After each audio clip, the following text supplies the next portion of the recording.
Okay, so how do you want me to introduce you, by the way? Vlad.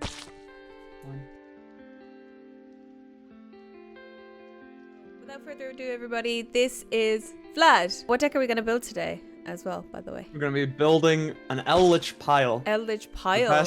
The best, worst deck of the format. It's great. What's the pile part of Eldlich? It's so when we say pile, it's just Eldlich plus something. Okay. Because so the problem with the Eldlich engine is that you can't really play it on its own because it's super weak. So you need some kind of secondary piece to the deck to bring out like the weaknesses of just the pure Eldlich stuff. So at the moment, there's like Zodiac Eldlich, there's Dragoon Eldlich, there's like Trap Eldlich, which is just like theoretically just Dogmatica Eldlich, but with like a lot of trap cards. It's literally like 38 trap cards and 2 Golden Lords. Okay, what's your favorite variant of Eldlich? I'm a big fan of the big 9,000 trap pile, but unfortunately that version's really bad into board wipes, and that's kind of the entire problem with every single variant, to be perfectly honest. So we're gonna build something a bit different, I think. So we're gonna try build some Dragoon Eldlich today. Dragoon Eldlich. Okay, it sounds like what Dragoon is like when all else fails, just make Dragoon. This is a bit different though. This is definitely a bit different than like making Verte. Okay, I'm excited. Let's get into it. So first of all, we're going to be playing 2 copies of Eldlich the Golden Lord. You can theoretically play 3 of it, but it's kind of weird to play 3. I'm not the biggest fan, just because of the fact that it can brick. So just going to be playing 2 of the Golden Boy, and then you can just keep it on the screen actually. Yeah. Next we're going to be playing 3 Cursed Elland, which is the continuous spell. Yeah. Yeah. It's like Scout, you pay 800, you grab a dude. Really powerful card, one of the best stars in the deck. Next, we're going to be also playing 3 copies of Elixir of Scarlet Sanguine. 3 of them, yeah? Yeah, it's probably the best Elixir. It summons Golden Lord from deck or grave, really strong. Okay. And then we're also going to be playing 1 Elixir of White Destiny, which is the quick play spell at the very end. Okay. This one summons Lord from hand or grave. And then we're going to be going into the Golden Land traps. So we're going to be playing 3 of the Horsey, the Conquistador. 3 horse? Yep. And we're going to be playing 3 of the Pirate, the Golden Land. Conquistador. Theoretically, you could also just play 2 Conquistador this format because the banishing effect of Hequero is slightly better, but I think just playing 3 of each is still fine. Okay. So that's the Eldlich engine. Really small, as you can see, only 15 cards here. And this isn't even like the smallest engine you can play. You can technically like cut the White Destiny, you can cut down a Lord, but I think that 2 Lords is kind of necessary just because of the fact that people are playing Crow and stuff like that. Yeah. And then next up, we're going to be going to the Dragoon part of the deck, so we're going to be playing 3 copies of Red Eye's Insight, and obviously 3 Dragoon into our extra deck as well. So we are going to need a copy of Red Eye's Black Dragon, obviously. We're not going to be playing 3 of it, but you keep in 3 for now, it's fine. Go right-click on the Dragoon, triple copies of those. We're going to need that because of Extravagance. Alrighty. And then we're going to be getting 3 Red Eye's Fusion, 3 Red Eye's Insight. And then we're also going to be playing 1 copies of Red Eye's Wyvern. 3 copies of him. One of him. Just 1 of that. Cool. And then next, we're going to need some Dark Magicians. And by some, I mean 1 of those. And then just cut 2 of the... Yep. And then I also just cut 2 of the Red Eye's Black Dragons there. So this is going to be our Red Eye, the Dragoon package, essentially. We're just going to be slapping down Dragoon and just setting a bunch of trap cards. So now... we're going to need the trap card portion of this deck, but first we're going to put in 3 copies of Extravagance, because it draws 2 cards, and that's pretty good. Yeah. After Blazing Vortex, we could probably think about playing Prosperity instead, because Extravagance can be a bit risque, but it's okay. Next, we're going to be playing 3 copies of Solemn Strike, 3 Strike, and we're going to put 3 Judgment to our side deck as well. Next, we're going to be playing a triple Torrential Tribute, 3 of them things. Cool. Main deck, 3 copies of Punishment. Punishment. Yeah, Dogmatica Punishment, yeah. Probably the best trap card right now. Can you play this in any deck, or is it just Eldlich? So you can play it, like, you can theoretically just play it in any deck, but the problem is that the extra deck locking effect is pretty lame for some decks. Okay. So you can't really play it in every single deck. In this deck, we're not going to be releasing something from the extra deck, so it's fine. Okay. Next up is we're going to be playing 1 copy of Shadal Ariel, and then we're also going to be playing 3 copies of App Cologne, which is the second fusion there. Okie dokie. And then next, I think we can just stick the 3 Judgments to the main deck, to be honest. Alrighty. That's probably good enough. Yeah. Okay, so this is our main deck. The extra deck doesn't really particularly matter for this deck, but just for the sake of filling it up, we put in 2 copies of Link Spider, 2 of those, 1 Imduk, so IMDUK, him. Yep. Oh, 1 of him. Then 1 copy of Black Luster Soldier of Chaos or something like that. No, the Link monster, not the original monster. I'm like, yeah, let's go for it. No, that's the original monster again. It doesn't have arrows. Yeah, there you go. This one, That's okay. Yeah, I got there eventually. Next up is going to be Pleiades, and then 2 copies of him. And then we're going to need 1 Gustav Max, one of those. Yep. Then 1 Lieb, Okay. then 1 Verte. Would you not play more than 1 Verte? So we're never realistic. Like, so this Verte is for like a super hyper specific reason, which is if you somehow don't draw Red Eyes Fusion or Insight in like the first 2 turns of the game, you just like turn 2 of your dudes into Verte to make Dragoon. Okay. It's like the only time this ever comes up. It's very, very situational. So for that purpose, we're probably just never going to need to summon the Verte. But it's just there as an option. Yeah, because I But suppose it is theoretically cuttable for like another extra piece, to be honest. Okay, I suppose it makes sense because you don't really want to be taking 2,000 to summon Dragoon when you've got so many other ways to summon Dragoon. Yeah, exactly. Like we have the Red Eyes Fusion, Red Eyes Insight. It doesn't really matter that much. Okay, so Save that. Here is the 411 essentially behind the reasoning. You can just sort it, by the way. You can just click the A to Z button. Here's a few reasonings for the deck. So obviously there's this 1 random Shadal monster in the main deck, and the purpose of this is for Diagmatic Punishment, because punishment. Oh, and actually, we're gonna have to redo this quickly. You're gonna have to. I forgot some extra pieces that we have to play. That's okay. Okay, so type in Entis, and then we're gonna be cutting 1 Link Spider, putting that in. We're gonna be cutting one Pleiades. We're gonna be cutting 1 of him for another Entis. Okay, so this is the list. So as you can see, there's a random Shadal monster in the main deck, and that's because of Dogmatic Punishment. So currently, Punishment is really, really bad because destroying cards on the field doesn't actually do much unless you're against a trap mirror match because of the existence of Aerial and El Shadal Apkalun. Punishment can just turn into a card that just destroys a monster, but then also just banishes 3 cards from your opponent's graveyard, which is such a huge swing in either the Eldlich mirror matches and also just against something like Drytron, where your engine doesn't really do a whole lot against it because a lot of their cards do just make things like Torrential Tribute miss timing, but you do have Haquero and things like that to make the matchup a bit better. Punishment with Aerial is a huge swing in that matchup as well, just because banishing your entire graveyard is good. Same thing against Virtual World. It's not as good against Virtual World, but you're still able to get rid of like a lot of their graveyard resources, and you'll be able to cut off a lot of their grind game. And also in the mirror matches as well, banishing the Eldlich spells and traps from your opponent's graveyard is really powerful.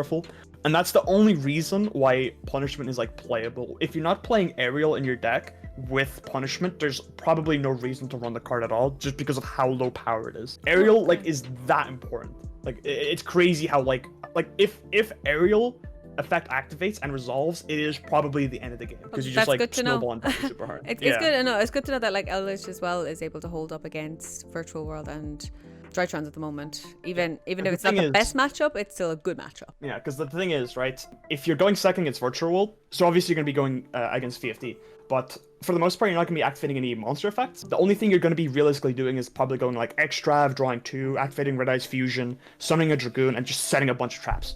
Now the problem with that is that you have to play a bunch of bricks into your deck. So as you can see, there's Aerial, there's Wyvern, and then the 2 normal monsters. And those cards aren't really ideal to draw at all. And that's kind of the weakness that I don't really like about this version of the deck. However, I think it's like a fine enough price to pay for something as powerful as a Dragoon engine. Yeah, and if you're playing the Dogmatic cards, it makes your deck worse going second into VFD and things like that as well. So setting trap cards is just like a lot better for sure. Because you have a lot less dead cards going second against Virtual World, which is, I think it's a bit more popular than Drytron at the moment. I can't actually remember, but I think Virtual World is a little bit more popular than Drytrons in my very short experience with all of it.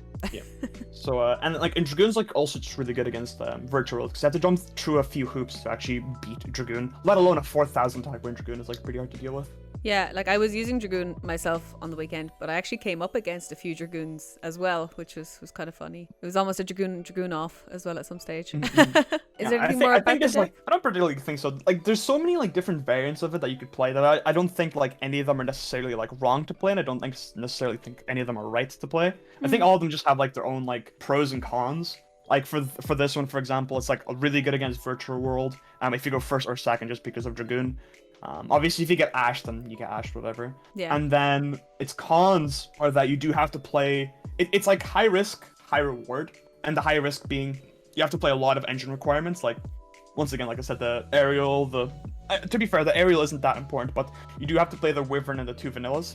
Okay. And that's quite a lot of bricks for a control deck like this. And also, some decks just don't really care about Dragoon, so it can kind of suck.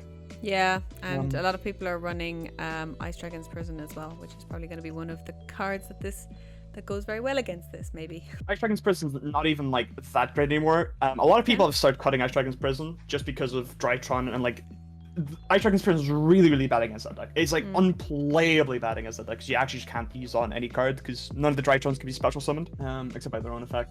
So a lot of people have just stopped playing Ice Dragon's Prison in the main deck. And a lot of people have like, if people are playing Ice Dragon's Prison, they're probably just playing in the side deck. And even then, there's just like probably better cards to play in the side deck. Okay, great. That's a lot of information about the deck. And is there anything else kind of to watch out for with this? Not particularly. Like all the Eldlich variants do kind of play the same, but they also have like some small like little quirks about them that make them completely different. Like for example, like the Zodiac Eldlich deck plays fairly different than all the other variants, just because it's kind of just like a proactive engine with a reactive engine, and by what I mean by that is Eldlich is a reactive engine. All of its cards are very they're not like advantage based. They're all about like responding to your opponent's things and stopping your opponent from doing stuff, whereas Zodiac is kind of the opposite, where, well, it's not that much the opposite. Like Zodiac is kind of like a reactive engine in the fact that like you do end on like Trident, and then like you're also just like stopping your opponent's plays, but the engine itself is also able to give yourself quite a lot of advantage because you have things like Toro Blade with like Ram and just being able to like make Zeus, and you're able to just like accrue a lot of like powerful cards. Like a lot of your cards just do things on your turn.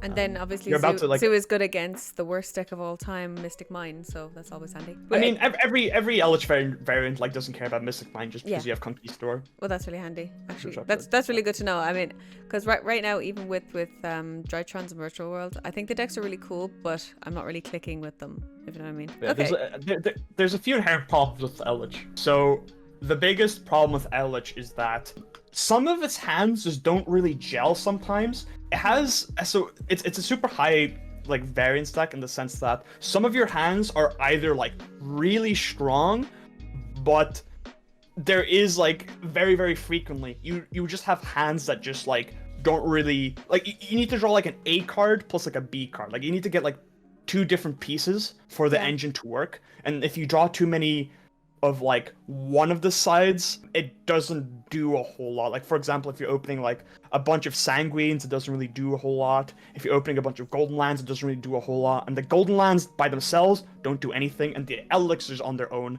don't do anything either. You need an Elixir and a Golden Land essentially to be able to actually able to have like any side of interruption. And if you only open one or the other, you are super far behind. And if you're playing against like any of the combo decks and they open with a average hand, you are probably losing. And then also another problem is the fact that you're also playing a trap deck, and the inherent problem with trap decks is, if you'll read Harpy's Feather Duster, Evenly Matched, and Lightning Storm, and Twin Twisters, and Red Reboot, there is a lot of cards that instantly just read you lose, and that is the inherent problem with every single trap deck. There is very minimal ways of dealing with these cards, and that's why the Dragoon engine has a bit of a, like, it's a bit better into those cards, because you do have Dragoon, which can negate those cards. And you also, like, it means that, like, instead of just having Judgment as your only out to these cards, you also just have Dragoon, which is, like, fine. Obviously, Dragoon can't outright Reboot because it's a counter trap, but you still have, like, Dragoon on board. And that can be, like, kind of hard to deal with, I guess. Yeah, it definitely can be. Even just the attack alone is tough to deal with, never mind. Yeah, all like of the 4K added attack effects. can't be destroyed, yeah, exactly. It's good. Okay, do you want to get into, like, a combo or two? Yeah, sure. Okay. So if you were to pull like say two cards or whatever in your hand that were like mega stonks as your hand, what would they be like? Let's see. Well, this deck doesn't have any combos, Kayla. Oh, that's the trick. That's beautiful. I like it. It's not you just set traps. That's the combo. I'll show you the best hand of the deck though. Okay, yeah. So you have one of the cards there, which is Eldland. So just put the other four back. Keep the Eldland and just keep everything else. Just like get rid of everything else. One card non-combo. And then just grab Scarlet's Sanguine from your deck. The first card in your deck there, actually.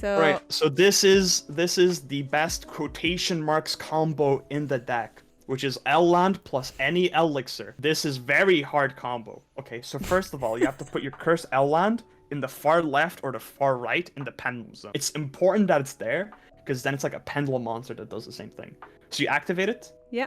And just chuck it and does it matter which side you put it on, or it's any? Whatever your politics are. I don't know if I'm left or right. That's a trick question. Okay. Now we pay 800. This is the most important step. We pay 800 life points. And then we add Golden Lord from deck to hand. Okay. Now we're going to use Golden Lord's effect, discarding himself and the Sanguine. So he goes to grave. This goes to grave. And so does the Sanguine. Yep. And then your L land is going to be sent to the graveyard. This goes to grave as well? Oh, no. Yep. Okay. And now the effect of L land activates, and it sends a golden land from deck to grave. So we're going to be sending Conquistador, the horsey. Oh, lovely. So just go straight to grave? Yep. And then, this is crazy, right? You set whatever else is in your hand, and then you just go straight to the end phase, and then you just banish the 2 traps from your graveyard.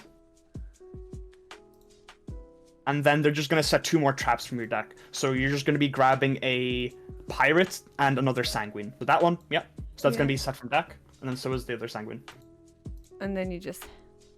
And then you set both of those, yeah. So opening L land. So like I mentioned before, the deck needs an A plus B to get started, and Curse L land really helps you bridge like that gap, just because it does help you get to a golden land, but it can also help you get to a elixir, because if it's sent to the graveyard, you can dump a golden land, and any golden land in the graveyard in the end phase gets you to an elixir. So Curse L land is like one of the best cards to open, and one of the most, like, it's probably the best card in the deck, apart from Sanguine, obviously, because it does really get your engine started. And in something like the Zodiac variant of this deck, like, the actual, like, that deck actually has, like, quotation marks a combo, which is any zoo plus cursed L land, because you can just use Trident to pop your L land after you've searched, and that means you don't have to open Golden Lord or anything, because, like, then it, like, just cursed L land plus a zoo gets you the Trident plus also what we have here. What we, like, so this version doesn't have, like, that many combos or anything. It's, like, ideally, you'd have, like, whatever you, like L land plus Sanguine, but also you'd also have, like, you could also have, whatchamacallit, like, Dragoon or whatever. Yeah, okay. So then this is just, like, your end board, and you just, like, trap them out, so yeah? Yeah. Oh, nice. Alternatively, what you can also do is, instead of setting the Sanguine from deck, you set the White Destiny to play around Ash, or you can also just grab the Haquero here instead of like adding the Lord from deck to hand with Cursed L land. It does depend on what you have. If you already have Sanguine, you can theoretically just keep your L land on board, but if you have like 3 other traps, you kind of need to do it this way just so you can set everything, and the Cursed L land bin just doesn't like take up a space in your spell and trap card zone. That's the reason why we did it this way, because it means you can set all the other 3 cards in your hand. However, if you only have 2 other cards to set, then you just, instead of adding Lord from deck to hand with the L land, you just grab the card we just set, which is the Pirate, the Haquero. So you just grab that instead, and then you just set the other 2 cards you have, and it's fine. So you only do this combo if you have 3 other cards to set. Otherwise, the Cursed L land would be just like stuck in your spell and trap card zones. That's why you need it this way. Yeah. And then how would you get to Dragoon as well? So the only way you get to Dragoon is just by drawing the Red Eyes and Insight, or the Fusion or Insight. Like, that's the only way you get to it. And like, since we're playing 3 Extrav as well, we're like, we like should open it like most of the time, like mathematically, like with 6 copies of the card and also 3 Extrav, the chance of just drawing the card, like having the card in your opening hand, is like super high. I think it's around like 60%. Don't quote me on that. If we're only playing 3 Fusion, it'd be like 37, I'd say, with Extrav. I'm not entirely sure. 37, 38, maybe 40. With 6 copies and 3 Extrav, it's like a lot higher. It's like 60, 70 something. Yeah. Okay. Don't quote my math. I won't quote your maths. Don't worry. You said it yourself, so I don't need to quote it. I want to do the math right now because I'm mad. I'm mad that I don't remember the percentage for. I'm literally the worst person to talk to about math anyway. Like, I can barely add or subtract. So that's the hardest part of Yu-Gi-Oh for me, is the math. And is there anything else that I would need to know about that, or is that literally you just set cards, or you make Dragoon, or you do both? You just set cards.